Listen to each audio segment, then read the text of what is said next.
หลานสาวคนงามตื่นมาแต่เช้าอวยพรวันเกิดให้กับญานุอาอายสกุลพรบ่ธรรมดางานสำคัญต้องบ่พลาดออกมาก่อนหมู่สบายดี FC แฟนคลับทั้งสองฝากฟังแม่น้ำของ FC น้องอาอายสกุลพรลูกสาวของบอสนกพงศกรเช้ามื้อนี้เป็นเช้าที่อบอุ่นเป็นเช้าที่มีความสุขของญานุอีกเช้าหนึ่งทานผู้ชมเป็นวันคล้ายวันเกิดของตนเองแต่บุคคลที่ตนเองซุบเลี้ยงดูมาตลอดระยะ2 ปีจะเข้า3 ปีเนาะได้ออกมาโพสต์เคลื่อนไหวอวยพรวันเกิดให้กับตนเองสำหรับบอสนุสำหรับค่อยว่าแล้วเราคงจะภาคภูมิใจเราคงจะดีอกดีใจกับหลานสาวคนนี้หลายเมื่อ7 ชั่วโมงที่ผ่านมานี่อาอายได้ออกมาโพสต์เคลื่อนไหวแบบนี้เนาะแฮปปี้เบิร์ดแฮปปี้เบิร์ดเดย์ว่าซันเดย์สุขสันต์วันเกิดนะคะคุณย่าว่าซันเดย์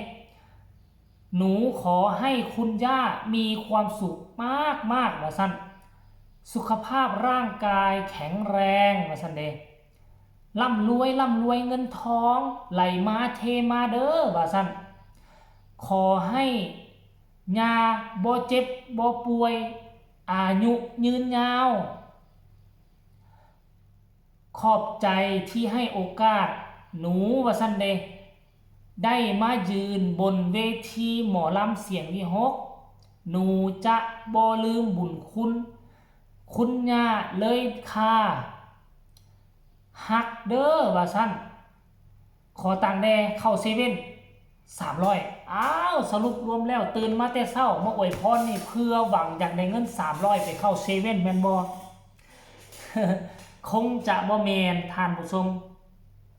อันตัวลงท้ายขอว่า300นี่ก็คันได้ก็เอาคันบ่ได้แล้วก็แล้วสั้นและท่านผู้ชมเนาะกินน้ำก่อน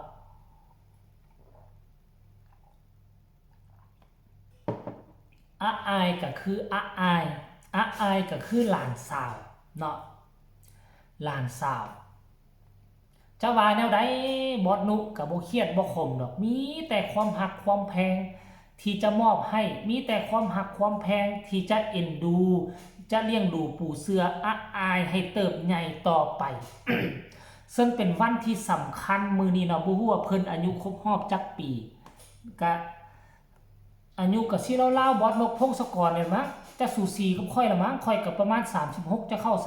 37ทั้งบอสนกก็สิประมาณนี่แหละ35 36หรือว่าที่ซ้ำกับค่อยนี่ก็บ่ฮู้เด้ท่านผู้ชมเนาะถึงจังใดก็ตามน้องอาอายบ่มีวันที่จะลืมบุญลืมคุณ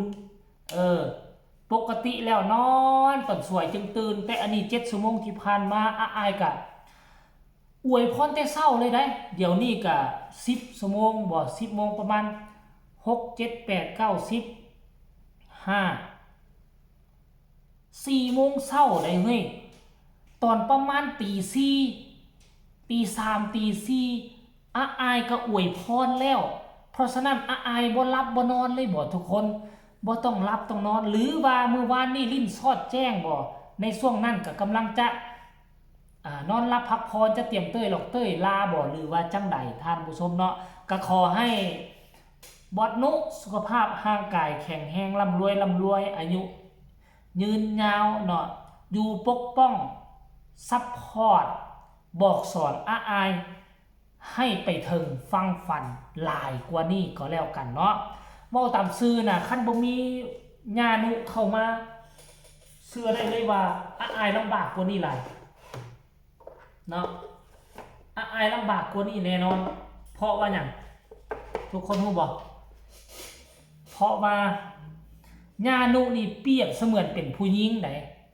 ถึงแม้ว่าร่างกายจะเป็นผู้ชายแต่ว่าจิตใจเป็นผู้หญิงเวลาที่มาเลี้ยงดูอาอายก็จะมีความรู้สึกว่าตนเองอยู่กับผู้หญิงตนเองอยู่กับแม่ตนเองอยู่กับย่าแท้ๆขั้นกรณีต่างฝ่ายต่างเป็นผู้ชายคือพอนกพงศกรนี่ห่วยถึงเลี้ยงดูปู่เสือแบบผู้ชายมันก็จะจิตใจมันก็จะบ่อบอุ่นจะบ่ทุนเทียงปานใดยามใดก็มีแต่พอยามใดก็มีแต่พอบ่ค่อยเห็นหน้าผู้เป็นแม่ เพราะฉะนั้นบอสนกนี่แมนบอสนกก็แบบ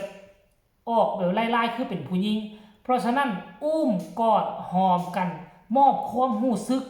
ให้อาอายค่ายกับว่าตนเองได้อยู่กับผู้หญิงตลอดเวลามันจึงเฮ็ดให้อาอายมีความรู้สึกว่าในชีวิตของตนเองนี่ครบวงจรแล้วในชีวิตของอาอายนี่ครบวงจรพอก็มีญายามก็อยู่ญานุก็อยู่โอ้ยมีทั้งพ่อมีทั้งแม่อยู่นํกันเฮ็ดให้อาอายสกุลพรนี่บ่ต้องคิดระวงระแวงอีหยังหลายบ่ต้องคิดอีหยังมากมายมีกำลังจิตกำลังใจไปเฮ็ดแนวอื่นดีกว่าอันนี้คือผลดีของการมีญานุอยู่บ่ว่าหลานจะเป็นอีหยังคือญานุพร้อมที่จะเป็นดาบหน้ากระโดดเข้ามาปกป้องหลานคนนี้ทันทีมีสิ่งดีๆก็คอยซุกยู่คอยซัพพอร์ตแม้แต่กระทั่งเงินคำกำแก้วแม้แต่ว่าอาอายนี่มีคาโตอยู่แล้วมีมาไล่กินทุกมื้ออยู่แล้วกินบ่หมดอยู่แล้วมีมาลงมาไล่แต่เพิ่นก็ต้องซัพพอร์ตให้หลานตื่มเนาะหลานขอหลานเอ่ยปากบ่เคยปฏิเสธเพื่อบ่อยากเฮ็ดให้หลานมีปมด้อยจักหน่อยนึงน่ะพ่อแม่ก็แยกทางกันแล้วมาอยู่ทางนี้ก็ยังมาอยู่แบบคือครอบครัวบ่สมบูรณ์อาอายก็จะบ่มีกำลังจิตกำลังใจที่จะสู้การสู้งานบ่มีกำลังจิตกำลังใจที่จะฝึกฝนหล่อหลอมห้องรำทำเพลงอันนี้นี่เฮ็ดคือครอบครัวเลยอยากได้เท่าใดก็เอ่ยมาอยากได้เวลาใดก็เพียงแต่กิ่งกลางมาหากันคือซัพพอร์ตหมดทุกสิ่งทุกอย่างอันนี้คือความดีของบอสนุที่มีต่อน้องอาอายและบ่แม่นแต่เฉพาะซ้ำนี่ที่อาอายจะอวยพรจะเซอร์ไพรส์มื้อเช้านี่เซอร์ไพรส์ก่อนหมู่แต่ค่อยคิดว่าตอนแรกมื้อนี้มันคงจะมีเซอร์ไพรส์ใหญ่จากอาอายแน่นอนบ่ว่าจะเป็นอันน่ะเค้กบ่ว่าจะเป็นของขวัญอีหยังต่างๆมื้อนี้ต้องเห็นแน่นอนอาอายเซอร์ไพรส์เค้กก้อนโตให้กับบอสนุ 100% เนาะนอกจากอาอายแล้วต้องมีบอสนกต้องมีศิลปินภายในวงภายในองค์กรเพราะว่าบอสนุคือหัวหน้าวงทุกคนก็ต้องอยากจะเฮ็ดเวลานี้ให้มันดีที่สุดเพื่อเอาใจหัวหน้าแดซั่นดอกว่าท่านผู้ชม FC แฟนคลับเนาะก็ขออวยพรวันเกิดให้กับบอสนุ Happy Birthday to you